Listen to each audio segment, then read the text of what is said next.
8h16, le petit déjeuner politique ce matin, c'est Robert Ménard, maire de Béziers. Bonjour Robert Ménard. Bonjour. Le Pen ou Zemmour, où est la fameuse union des droites, le convoi de la liberté, le pass vaccinal, les questions et les sujets de fond aussi de la campagne, autant de sujets que nous allons essayer de voir. Mais on va commencer évidemment sur ce convoi quand même de la liberté, dit de la liberté. Il est parti hier d'un peu partout en France, il est passé près de votre ville, de Béziers, direction Paris. Pas de gros camions comme au Canada, mais plutôt des camping-cars, des automobilistes, des motards. Est-ce que vous comprenez et soutenez ce mouvement parti à la base d'antivax ? Non, moi j'ai aucune sympathie pour les antivax parce que j'en ai entendu un certain nombre et pour un certain nombre c'est du délire à l'état pur, quoi. Un peu complotiste, un brin antisémite de temps en temps, enfin ça c'est insupportable. Mais en même temps j'ai entendu des gens qui parlaient comme au départ des Gilets jaunes, de leurs difficultés, du fait que leur quotidien était tellement dur à vivre, et je le respecte ça. Le problème, c'est que c'est un mélange de tout ça, et puis derrière, il y a aussi un certain nombre de gens, pardon de vous le dire, qui ont des visées moins gentilles par rapport à ça. C'est-à-dire qui rêvent de tout foutre en l'air, qui s'imaginent manipulant un certain nombre de gens qui sont les mêmes de la fin des Gilets jaunes. Moi, vous savez, je les ai reçus. Mais les Gilets jaunes... Mais moi, je les ai reçus chez moi, dans mon conseil municipal. Mais au départ, c'était des gens qui faisaient pas de la politique des droits des gauches, qui étaient juste pris à la gorge par leurs difficultés. Ces gens-là, je les respecte profondément. Quand j'entends un certain nombre de gens dans un espèce de délire anti-vaccin, voyant des complots partout et tout, je n'ai aucune sympathie pour ça. Donc aujourd'hui, je vais pas dire oui, non, je dis ça dépend qui. Oui, c'est ça. Il y a un risque d'embrasement social à partir, par exemple, de ce mouvement Honnêtement, j'en sais rien. J'en sais rien parce que, est-ce que vous, moi, au début des Gilets jaunes, on aurait pu imaginer que ça se passe comme ça? J'en sais rien. Pour l'instant, ce que je vous dis, je constate qu'il n'y a pas de gros camions parce qu'en France, ils sont salariés, pas propriétaires de leurs camions. Et puis sur le reste, on va voir. Mais un certain nombre ont ma sympathie, comme je suppose, ils l'ont de tous les Français quand c'est leur difficulté. Les autres, honnêtement, j'ai juste pas envie, je les supporte déjà de temps en temps en bas de mes fenêtres chez moi le samedi, ça va, j'ai donné. Et est-ce que le gouvernement doit accélérer, alors dans le même temps aussi, la fin du pass vaccinal? Gabriel Attal, porte-parole du gouvernement, l'a laissé entendre pour fin mars, début avril. Attendez, c'est une bonne nouvelle. Moi, j'ai été pour le pass sanitaire et le pass vaccinal.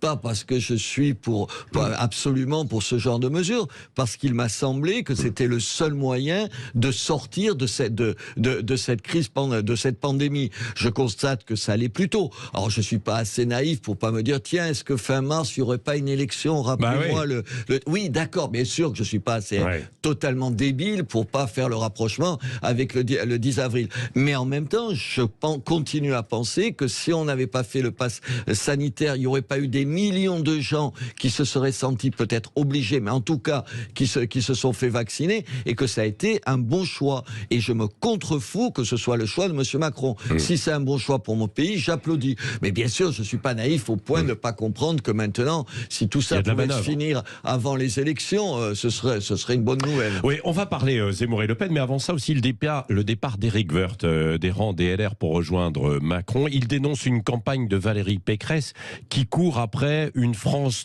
nostalgique et qui court aussi après, finalement, Marine Le Pen, Éric Zemmour. Est-ce que son départ peut faire bouger les lignes dans l'ensemble de la droite? J'en sais rien parce que je ne sais pas trop ce qui pèse dans son parti. Quand même, c'est un poids lourd. C'est un bon député. Il était président de la commission des finances, je crois. Et donc, c'est pas tout à fait. C'est quelqu'un qui a une vraie expérience, que vous aimiez ou pas. Tu respectes ça. Ensuite, il a raison sur un point. Attendez, moi, j'aime beaucoup Madame Pécresse. Beaucoup et largement. Vous aimez beaucoup Madame Pécresse? Non, j'exagère. C'est ironique. Dès que je dis ça, t'as trois jobards qui vont dire il se met à aimer Pécresse. Non, ce que je veux dire, c'est, je le dis et je le répète ici, si jamais c'était ni Marine ni Éric qui étaient au deuxième tour face à M. Macron et que c'était Mme Pécresse, je voterais pour Mme Pécresse. Moi, j'ai pas d'ennemi à droite.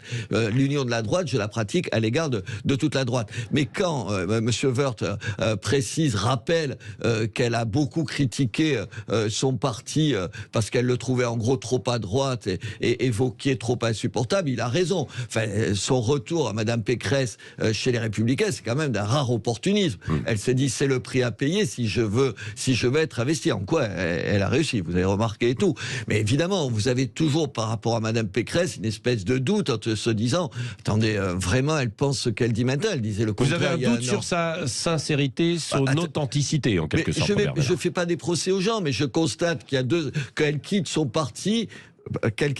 Parce que son parti dit à un moment donné un certain nombre de choses qu'elle trouve trop à droite, et elle retourne à son parti et elle tient des propos encore plus à droite que son parti. Vous vous dites quand même, alors peut-être que je suis pas gentil, peut-être c'est ironique, je vous précise pour qu'il n'y ait pas, peut-être qu'elle a complètement changé, pris la mesure de ses erreurs passées et qu'elle se dit, tiens, face à la nouvelle situation, il faut changer de discours. Je crois qu'il y a un brin d'opportunisme, mais encore une fois, si elle était sélectionnée pour le deuxième tour, je voterai pareil pour elle parce que je la confonds pas avec M. Macron. Ouais, si je résume, vous la qualifiez un peu de girouette. Alors c'est aussi le qualificatif que l'on vous attribue, girouette, c'est-à-dire que vous soutenez Marine Le Pen après l'avoir critiquée et ça vient plutôt du camp d'Éric Zemmour. Qu'est-ce que vous répondez à ça? Attendez, vous êtes girouette, vous aussi? Mais ou pas? attendez, mais c'est terrible.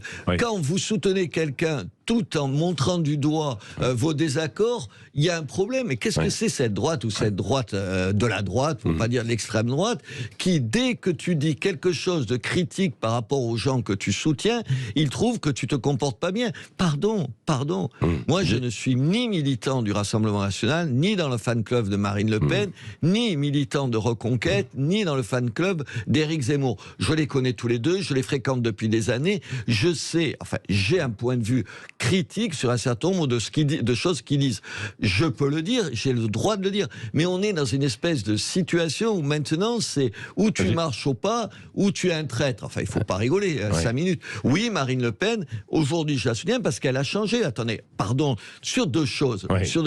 Il y a encore un mois, cette droite-là vous disait la binationalité, c'est insupportable. Il fallait choisir, par exemple, entre la nationalité israélienne et française, ou entre la nationalité marocaine et française. Moi, j'ai toujours été contre cette position. Elle change, je constate qu'elle a changé, qu'elle a raison.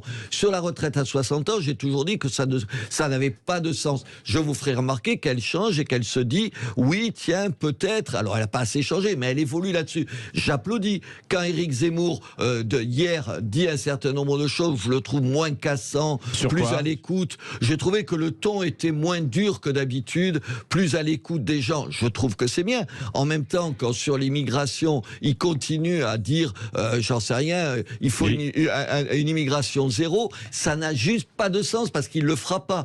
Alors il y a toujours des gens de chez Zemmour ou de chez Marine Le Pen qui trouveront, oui, le maire de Béziers, qu'est-ce qu'il dit? Le maire de Béziers, ce que je dis, c'est que je peux être d'accord avec un certain nombre de choses et en désaccord avec d'autres. Et en même temps, je voterai pour Marine Le Pen parce que je pense qu'aujourd'hui, elle est On est à 2 mois, les choses peuvent changer, non? On est à 2 mois, les choses peuvent changer. Est-ce que, par exemple, si dans les intentions de vote, il n'y a pas que ça qui compte, mais dans les intentions de vote, si Éric Zemmour montait et doublait Marine Le Pen et représentait la meilleure chance pour la droite, par exemple, la droite extrême, est-ce que vous changeriez de camp? Mais je leur ai proposé exactement ce que vous dites. Je leur ai dit, fin février ou début mars, peu importe, quand les choses se cristallisent, si la candidature d'un des deux qui est derrière l'autre, menace que un de nos deux champions, si j'ose dire, arrive au deuxième tour. Mais enfin, il faudrait évidemment qu'il se retire et moi, j'en tirerai des conséquences. Je suis pragmatique. Je veux dire, je veux absolument que notre camp soit représenté au deuxième tour. Aujourd'hui, cette guerre fratricide pourrait se traduire par le fait que Madame Pécresse, malgré les manques et les limites dont je parlais tout à l'heure, se retrouve au deuxième tour. Je n'ai pas envie de ça, mais leur ego, leurs états-majors, leur aveuglement les pousse à se faire une guerre qui, je vous garantis, aucun des deux ne se retirera au profit de l'autre. Zemmour et Le Pen, quoi. Oui, bien sûr. C'est les états-majors qui se font une guerre, quoi. Et eux-mêmes. Mais enfin, attendez. Ils se détestent tous les deux ou pas? Je ne sais pas si le mot détester... non, mais vous les connaissez bien, vous avez échangé, vous partagez des repas avec eux, vous discutez, alors qu'est-ce qu'ils disent? Oui, je trouve que c'est bien de déjeuner, bien sûr, alors mais qu'est-ce qu'ils vous disent? Je crois qu'ils ne s'aiment pas beaucoup. Éric, il a un vrai mépris pour Marine Le Pen, et Marine Le Pen pense qu'Éric peut la priver d'être au deuxième tour. Ils ne vont pas s'embrasser sur la bouche demain matin, mais ça, on s'en fout un peu. Moi, ce que j'espère, que l'un et l'autre... évolue sur un certain nombre de choses. Je citais Marine Le Pen. Je pense que Éric, hier, je l'ai vu sur BFM, quand il s'entête sur les prénoms, face à, elle s'appelait Madame Zina, son prénom, je trouve ça stupide. Je pensais qu'il allait dire qu'enfin, oui, peut-être que c'était pas la priorité, qu'on passait à autre chose. Madame Zina, qui était quand même chargée de communication à la mairie d'Aubervilliers. J'aurais aimé qu'on précise qu'elle a été, elle est à la retraite maintenant. J'aurais aimé qu'on le précise, parce que c'est pas sans intérêt de le préciser. Voilà. Et non, je dis ça pour atténuer. Vous savez, elle est pas là. On l'a pas retrouvée dans la rue. Tiens, on a pris un quidam en faisant ce que vous dites, si je vous suis, Robert Ménard, ce que vous dites, c'est que finalement, si dans un mois l'un ou l'autre était beaucoup mieux placé que l'autre et pouvait faire la différence, vous appelleriez à voter pour lui. Et pourquoi pas pour Éric Zemmour? Pardon, je l'ai toujours dit. Je l'ai toujours dit. Ça, Attendez, c'est pour ça que je suis en colère après votre remarque dont vous faisiez l'écho. Être une girouette, si c'est dire je suis pragmatique, je veux gagner les élections. Moi, je me contrefous, je vous le dis, qu'un des deux fasse un bon score. Je suis juste soucieux de gagner les élections. Et j'ai l'impression que, vous savez, c'est des logiques d'appareil où il faut absolument être devant l'autre. Moi, je me fous qu'un des deux soit devant l'autre. Même si j'ai une préférence pour Marine Le Pen aujourd'hui et que je vous l'ai dit, je veux juste qu'on gagne les élections, qu'on gagne. Mais là, j'ai affaire à des états-majors, à des gens qui me disent à la fois la France est au bord du gouffre et qui me disent dans la même phrase, mais il n'y a que moi qui peux la sauver. Peut-être que tu n'es pas la seule à pouvoir la sauver. Si Stéphane Ravier, Nicolas Bay et Marion Maréchal optaient pour Éric Zemmour, ça changerait en fait dans le camp de Marine Le Pen. Ce serait un mauvais coup pour Marine Le Pen. Qui peut imaginer que ce soit une bonne nouvelle pour elle? En même temps, je trouve pas ça très élégant de leur part. Pardon de le dire. Et en plus, attendez-moi pour Nicolas Bay. Je les connais tous. Mais Nicolas Bay, j'ai en plus de l'estime et de l'amitié pour lui et tout. Et j'ai parlé avec lui. Je trouve que ce serait pas bien aujourd'hui de le faire. Et bien sûr que ce serait une mauvaise affaire pour Marine Le Pen. Marine Le Pen, elle est un peu seule en ce moment et tout, bien sûr. Mais je trouve que des gens qui ont été élus grâce à elle, qui ont été élus sur des listes, pas sur leur nom, sur des listes. Ravier, c'est pas tout à fait la même chose. Honnêtement, je vois. Seul, donc, c'est-à-dire complètement isolé, alors? Non, pas isolé. Je pense qu'aujourd'hui, il y a un certain nombre de gens qui quittent le navire quand le navire tangue. C'est pas le plus glorieux. Tu vas pas trouver que c'est un comportement héroïque. Ça pourrait la faire, justement, si le navire tangue, ça pourrait la faire chavirer?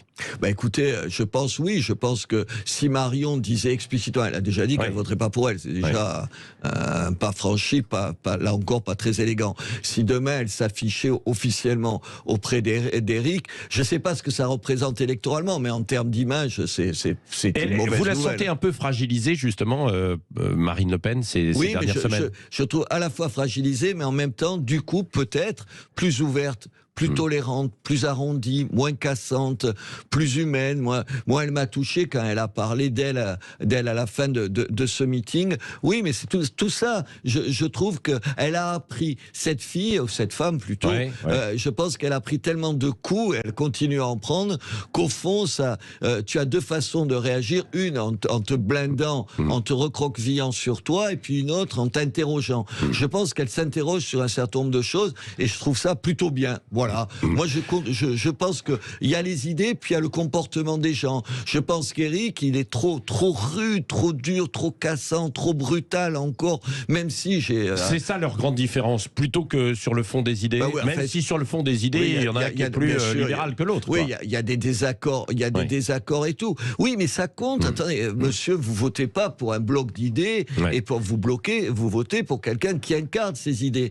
Et je trouve que Marine, elle s'est bonifiée.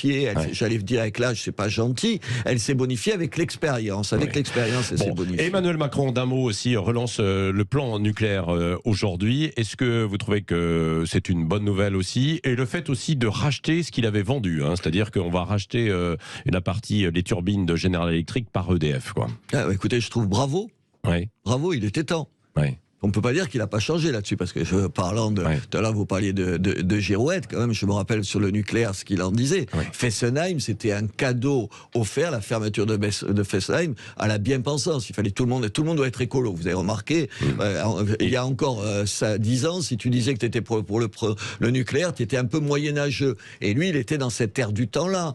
Il était dans la lignée des socialistes. Là, il a rompu, tant mieux. Là encore, vous avez deux façons de forcer les choses. Oui, bien sûr que que vous pouvez, et je le fais, je vois à quel point il a changé de position. Et en même temps, pour mon pays, parce que c'est quand même ça qui compte chaque fois. Pour mon pays, est-ce que c'est une bonne nouvelle? Oui, c'est une bonne nouvelle. Est-ce que je suis content? Oui, je suis content. Si demain il dit, ou tout à l'heure, c'est tout à l'heure d'ailleurs, il dit voilà, on va en faire pas 6 mais 14, et ça va nous permettre d'être encore plus indépendants d'un point de vue de l'électricité dont on a besoin pour la réindustrialisation du pays, je vais applaudir. C'est pas parce qu'il est pas de mon bord que j'applaudis pas quand il prend une bonne nouvelle. Sur le fond, parce que vous applaudissez sur certaines actions, est-ce que vous dites comme Éric Woerth, il dit il sera mûr et plus expérimenté pour un second mandat? Ah là, pardon. C'est ce que dit Éric Woerth. Il a le droit de le dire. Je respecte. Non, mais est-ce que vous dites la même chose? Non, je pense absolument pas ça. Moi, j'ai envie que notre camp l'emporte, parce que je pense que sur un certain nombre de questions, je parle pas du nucléaire, là, c'en est une, mais sur les questions de l'immigration. Et je suis pas pour l'immigration zéro, parce que j'y suis pas, parce que ça peut pas se faire, mais pour une réduction drastique de l'immigration, il a juste fait le contraire.